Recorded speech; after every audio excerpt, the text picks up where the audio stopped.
నమస్తే, welcome to BCN news. నేను విజయలక్ష్మి. ముందుగా ముఖ్యాంశాలు. ఏపీలో సైబర్ ఆర్థిక నేరాలపై సీఎం చంద్రబాబు ఉన్నత స్థాయి సమీక్ష. సైబర్ నేరాల కట్టడికి పటిష్టమైన యాక్షన్ ప్లాన్ రూపొందించాలని అధికారులకు ఆదేశం.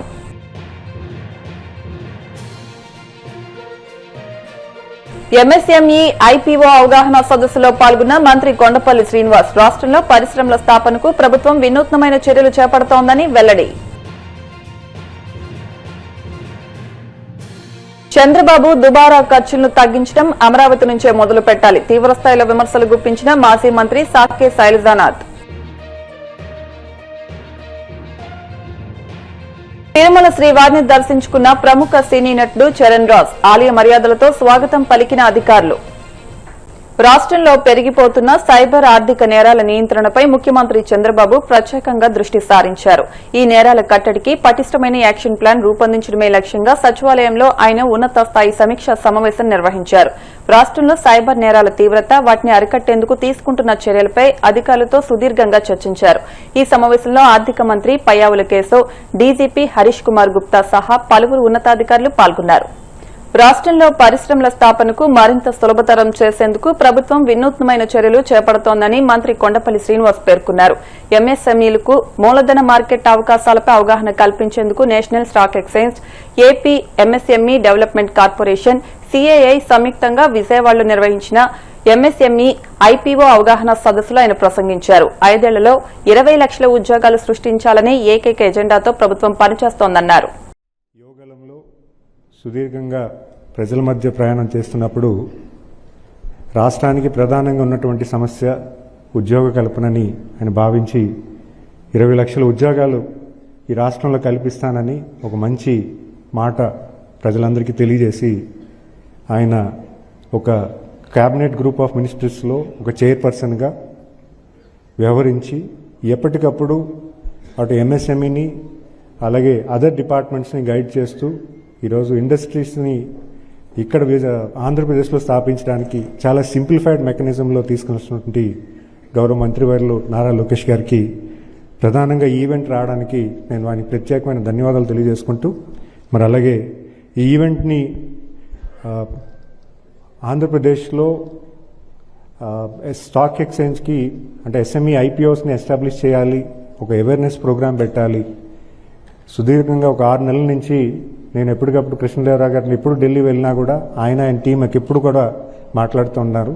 ఒక 1 మంత్ బ్యాక్ ఫోన్ చేసి మనకి ఎన్ఎస్సి సిఇఓ గారు వస్తున్నారు, మన ఆంధ్రప్రదేశ్లో ఒక ఈవెంట్ పెడదాము, ఆ ఈవెంట్ ద్వారా మన ఇండస్ట్రీస్ అందరికీ కూడా ఒక అవేర్నెస్ ప్రోగ్రాం పెడదాము.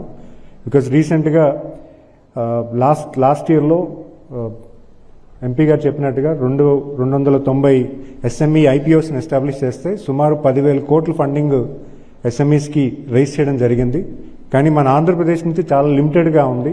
But average investment in stock exchange చాలామంది ఇన్వెస్ట్ చేస్తున్నారు, కానీ మన ఆంధ్రప్రదేశ్ ఆంటర్ప్రినర్స్ ఎస్ఎంఈ యూనిట్స్ ఎవరైతున్నారో దాని అడ్వాంటేజ్ తీసుకోవట్లేదు.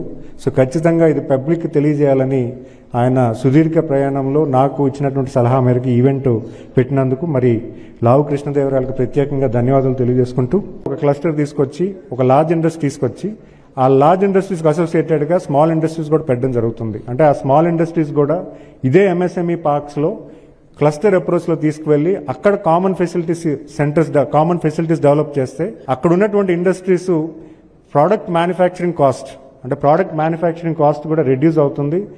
ప్రపంచ స్థాయిలో లో కాస్ట్ ఆఫ్ మ్యానుఫ్యాక్చరింగ్లోకి వెళ్తారన్న ఒక ఆలోచనతో ఈరోజు గౌరవ ముఖ్యమంత్రి గారు దాన్ని కార్యరూపం చేస్తున్నారు. అంటే ఇదే హోలిస్టిక్ అప్రోచ్లో మన రాష్ట్రానికి ఎంఎస్ఎంఈ ఇండస్ట్రీని గ్రోత్ చేయాలంటే ఏం చేయాలన్న దాని మీద ప్రధానంగా ఒక 2 years కాల పరిమితుల్లో అనేక విషయాలు చేయడం జరిగింది. మీరు చూసుకుంటే పాలసీస్ కూడా సుమారు 24-25 పాలసీస్ సెక్టర్ ఓరియంటెడ్ పాలసీస్ కూడా ఇవ్వడం జరిగింది. చాలా విధి విధానాలు అంటే ఇక్కడ సర్క్యులర్ ఎకానమీ అవ్వచ్చు, అలాగే మీరు చూసుకుంటే ఈవీ మ్యానుఫ్యాక్చరింగ్ అవ్వచ్చు, ఈవీ ఛార్జింగ్ స్టేషన్స్ అవ్వచ్చు, అలాగే గ్రీన్ ఎనర్జీ దాని మీద అవ్వచ్చు, ఇవన్నీ కూడా పాలసీస్ డిఫైన్ చేసి స్పెసిఫిక్ టు ఇండస్ట్రీ కూడా తీసుకురావడం జరుగుతుంది.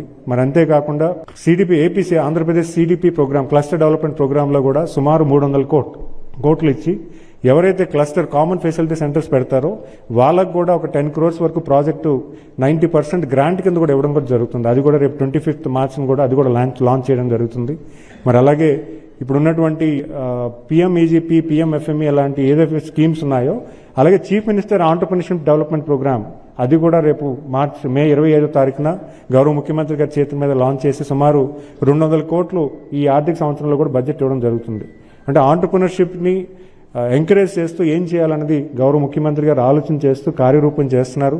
మరీ ముఖ్యంగా మీ అందరూ కూడా చాలాసార్లు ఫెసిలిటేషన్ కౌన్సిల్ స్ట్రెంథన్ చేయాలి, ఎంఎస్ఎంఈ ఫెసిలిటేషన్ కౌన్సిల్ స్ట్రెంథన్ చేయాలి, డిస్ప్యూట్స్ని మనం వెంటనే రిజాల్వ్ చేయాలన్న దాని మీద ప్రధానంగా ర్యాంప్ గైడ్ లైన్స్ మీద ఒక 4 ఎంపానల్డ్ లీగల్ బాడీస్ని కూడా మనం ఎంపానల్ చేయడం జరిగింది. అంటే వాళ్ళు ఆర్బిట్రేషన్ అండ్ మీడియేషన్ అండ్ ఆర్బిట్రేషన్కి వాళ్ళు కూడా ఎంపానల్ చేశాము.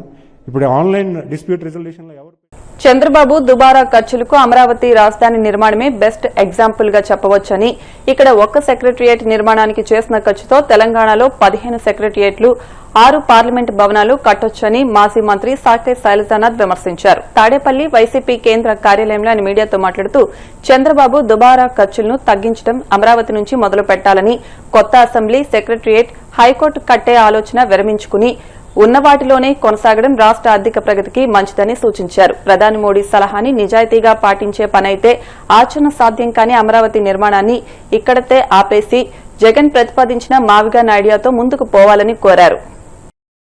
ప్రవాస ప్రభుత్వాధినేతల్ని కలిసిన తర్వాతనో ముందు మీటింగ్లో అనుకుంటా ఆ భాష ఆయన దుబారా తగ్గించుకుందాం, పొదుపు తగ్గించుకుందామని కొన్ని సూచనలు చేశాడు. ఎందుకంటే హైదరాబాద్లోనే మన ముఖ్యమంత్రి గారు కానీ, వారి అబ్బాయి కానీ, లేకపోతే డీసీఎం గారు కానీ అక్కడే ఉంటారు.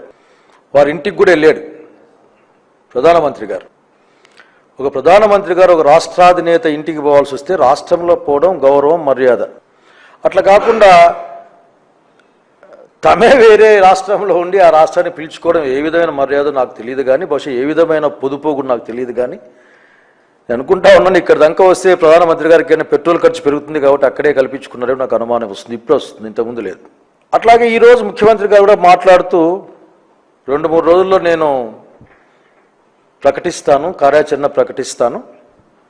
నేను ముందే చెప్పినాను ఆఖరికి, అదేంటి వర్క్ ఫ్రమ్ హోమ్ దగ్గర నేనే చెప్పింది, ఆద్యుని నేనే.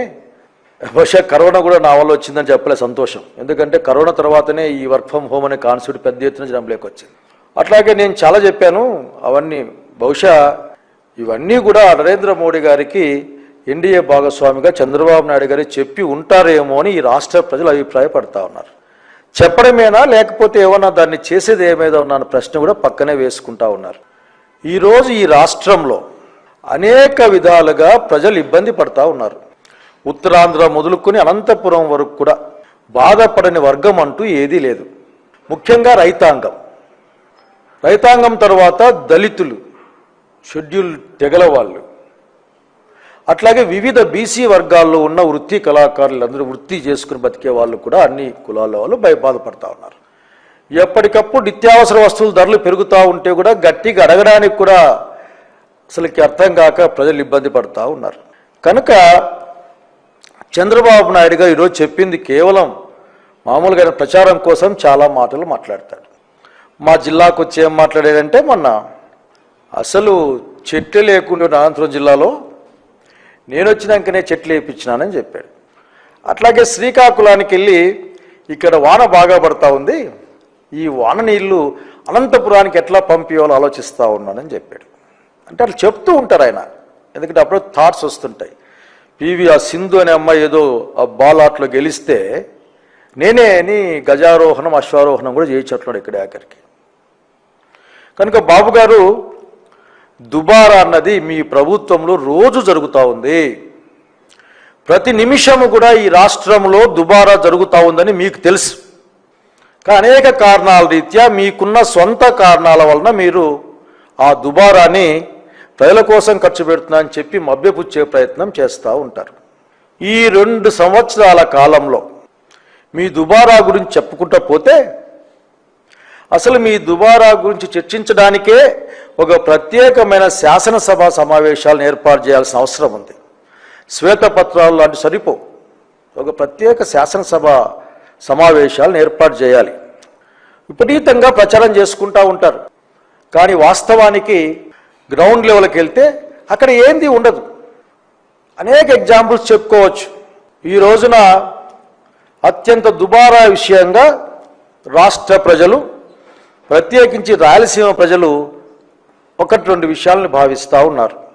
ఒకటి, మీ యొక్క దేవతల రాజధాని, మనుషులది కాదు అది, దేవతల రాజధాని అమరావతి.